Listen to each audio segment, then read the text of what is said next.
Celtic supporters, gather round because today's story dives deep into the background of a man whose name has suddenly taken over conversations around Glasgow. Before anyone rushes to judge what he might bring or how he might fit, it is worth tracing the path that shaped him, a path that stretches far beyond the usual routes taken by modern managers. His journey begins with the kind of global upbringing that very few coaches experience. As a youngster, he moved from place to place, crossing cultures before most people his age even left their hometown. He often says that without that wandering childhood, he would never have developed the outlook that now guides every decision he makes. He speaks about how experiencing different parts of the world at such a young age helped him understand people who come from completely different lives, and how those early lessons taught him empathy long before football ever became serious. When his family eventually settled in Toulon in the south of France, he was just starting to find stability. A few years later, he joined the academy of Sporting Club Toulon, where his ability quickly separated him from the rest. He was never a flashy player, and he never pretended to be one, but he read the game like someone who had been studying it since the day he learned to walk. That intelligence took him all the way to professional football, playing in the second tier of the French system, a highly respectable level that demands more than most fans realize. His career lasted around 10 years, not ended by a dramatic injury or anything of that sort, but more through a natural drifting down the divisions, after spells in the third tier and eventually in the amateur ranks. He reached a point where he simply did not feel compelled to continue. And even during his final seasons, he has said he already felt his mind wandering toward coaching, studying the game in a way that was different from the players around him. The decision that would change everything came in his late 20s when he chose to leave France entirely. Instead of staying within familiar surroundings and easing into a modest post-playing life, he decided to test himself in a completely new environment.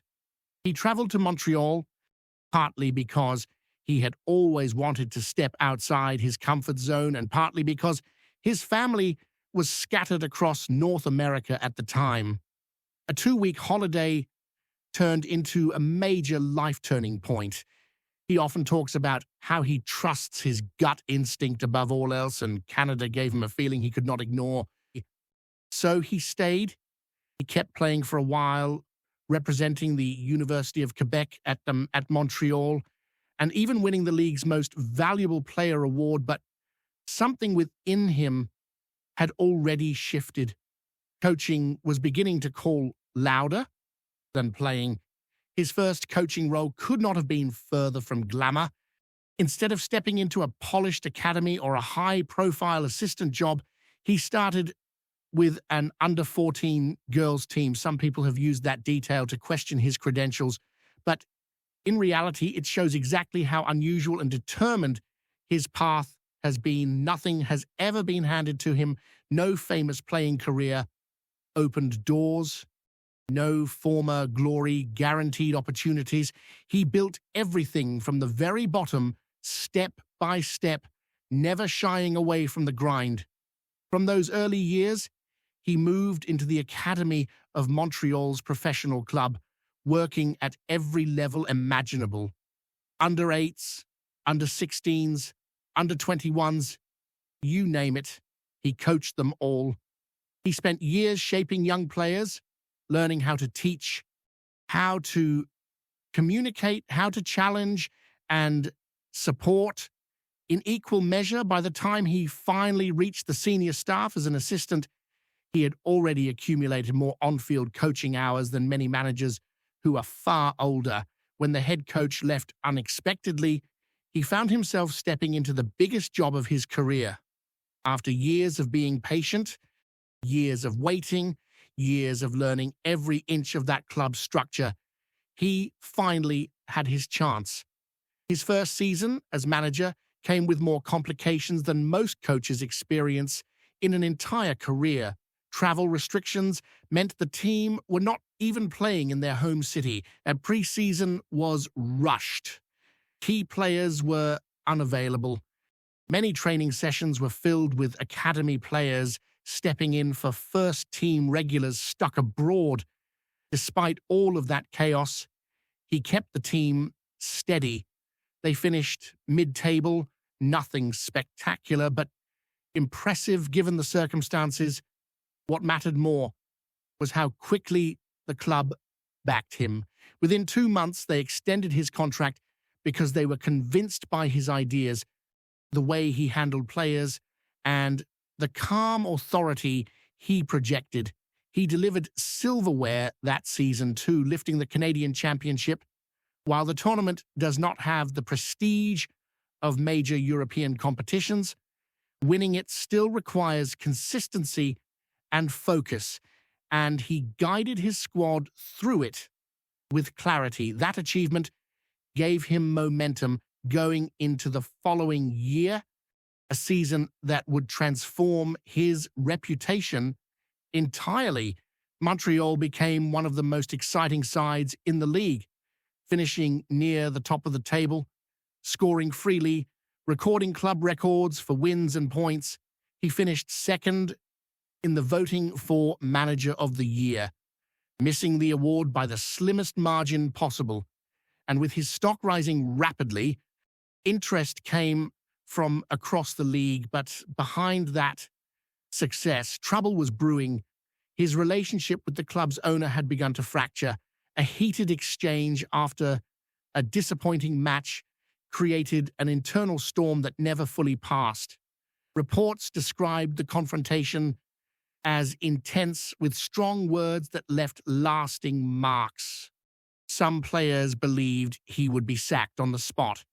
Others thought he might walk away immediately, yet the squad backed him, and the team responded on the pitch, losing only once in the entire second half of the season. The players rallied behind him because they trusted him, believed in him, and wanted to fight for him. That reaction speaks volumes about the kind of leader he is. Eventually, though, the situation became unsustainable.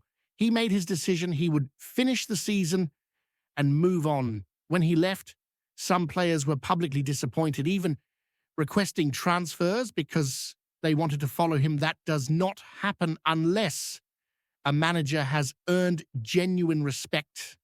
His next step took him to Columbus, where he immediately showed that his rise was no accident. When he arrived at Columbus, he stepped into a club that had ambition but had struggled to find a true identity in recent seasons. What he brought with him was not just a tactical system, but a clear sense of how a group should function from the inside out. Players quickly discovered that he values clarity above everything. He wants his squad to know exactly what they are being asked to do, why they are being asked to do it, and how their actions fit into the wider picture. His communication style, shaped by years of working with young players, is direct without ever being harsh. He listens as much as he instructs, and that balance created immediate buy-in from the dressing room.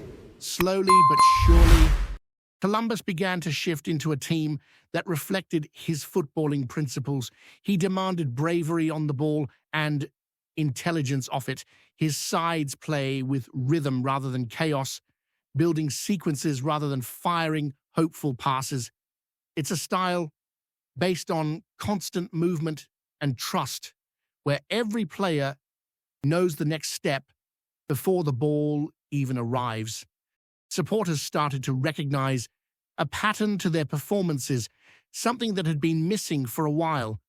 And as the months passed, the results strengthened that belief. Columbus became a side that could control matches, dictate the tempo, and overwhelm opponents who were not ready for their intensity. What impressed many observers was how quickly he adapted to the league. He didn't try to force a European blueprint onto American football. Instead, he merged his ideas with the unique realities of the MLS structure. Travel demands, squad rotation rules, the unpredictable nature of conference matchups. He embraced all of it rather than complaining. That willingness to learn, even after 2 decades of coaching experience, is one of the qualities that has defined his rise. He never carries himself like someone who believes he has all the answers. He carries himself like someone who is constantly searching for better ones.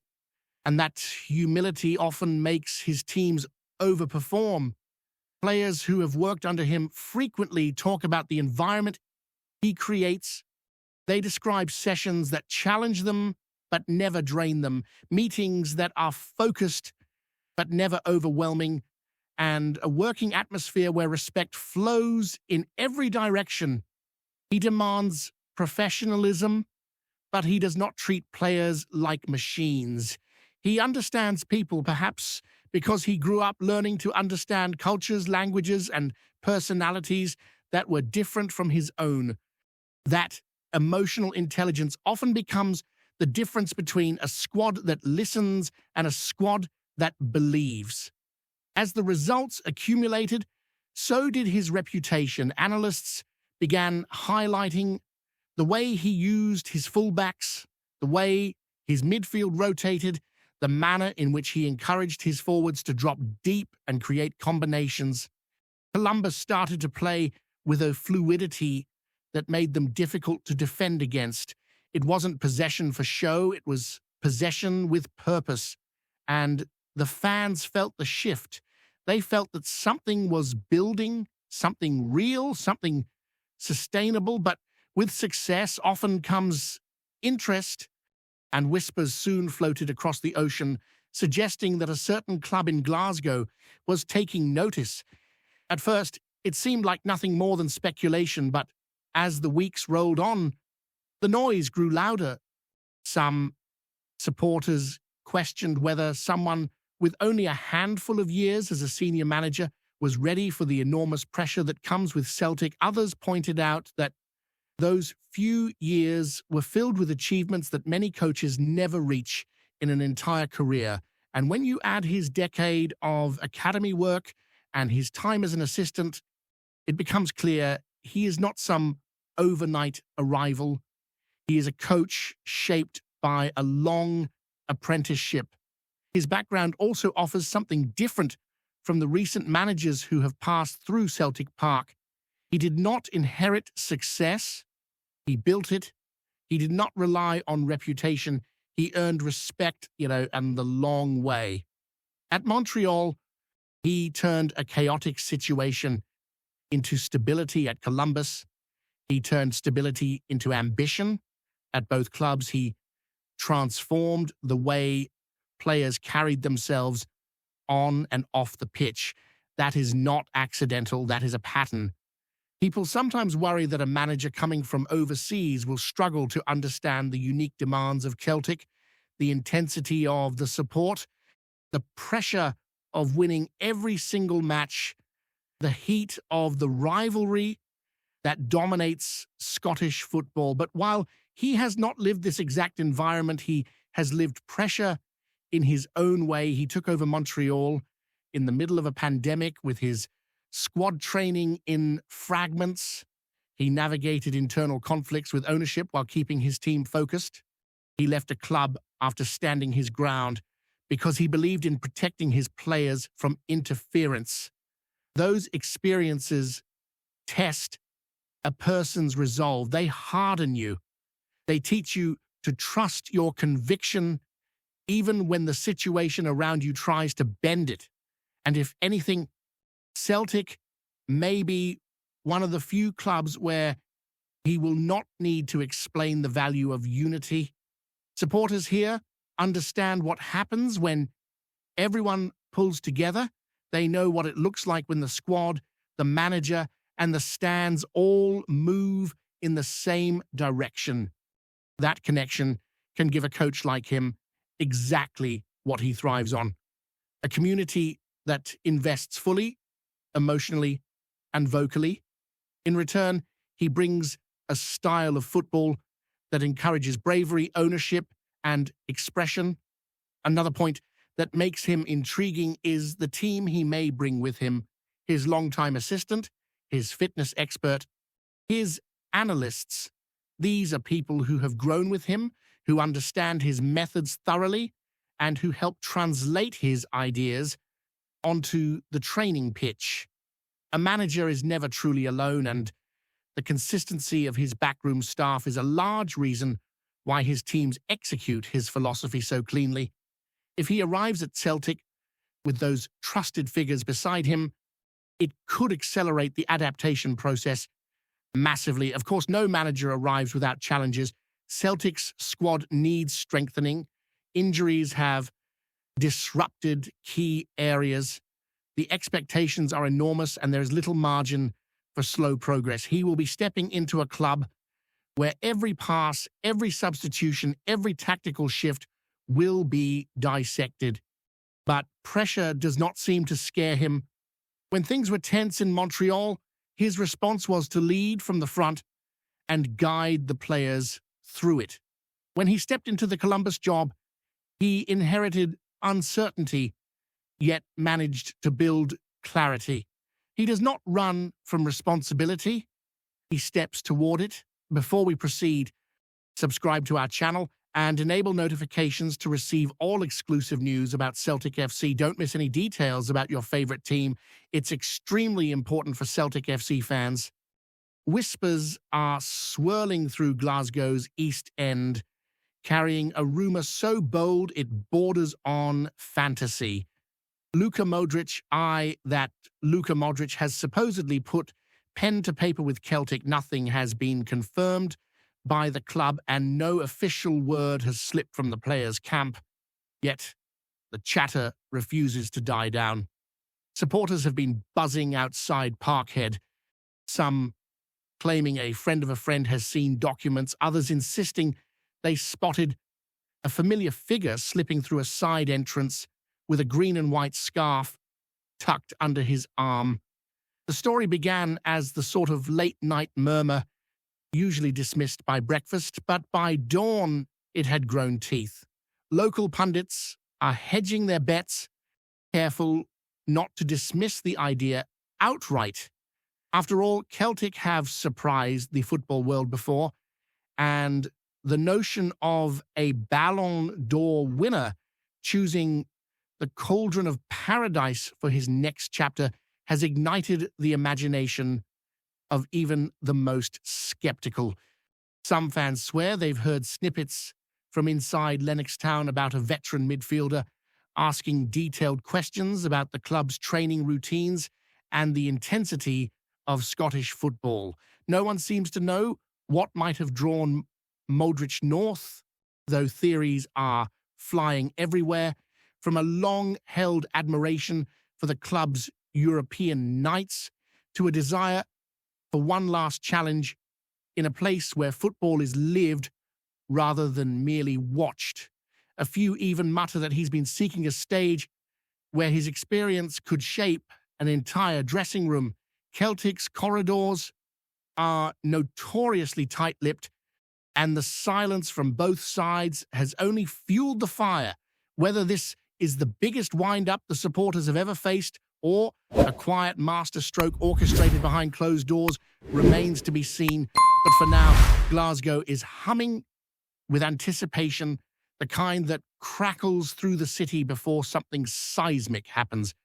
And until someone steps forward with the truth, the green side of town will keep dreaming, because sometimes rumors have a way of becoming reality. Hello, fan. Don't forget to like and subscribe to the channel, as it means a lot to Celtic FC. Also, share your opinion about the news in the comments below. See you in the next video.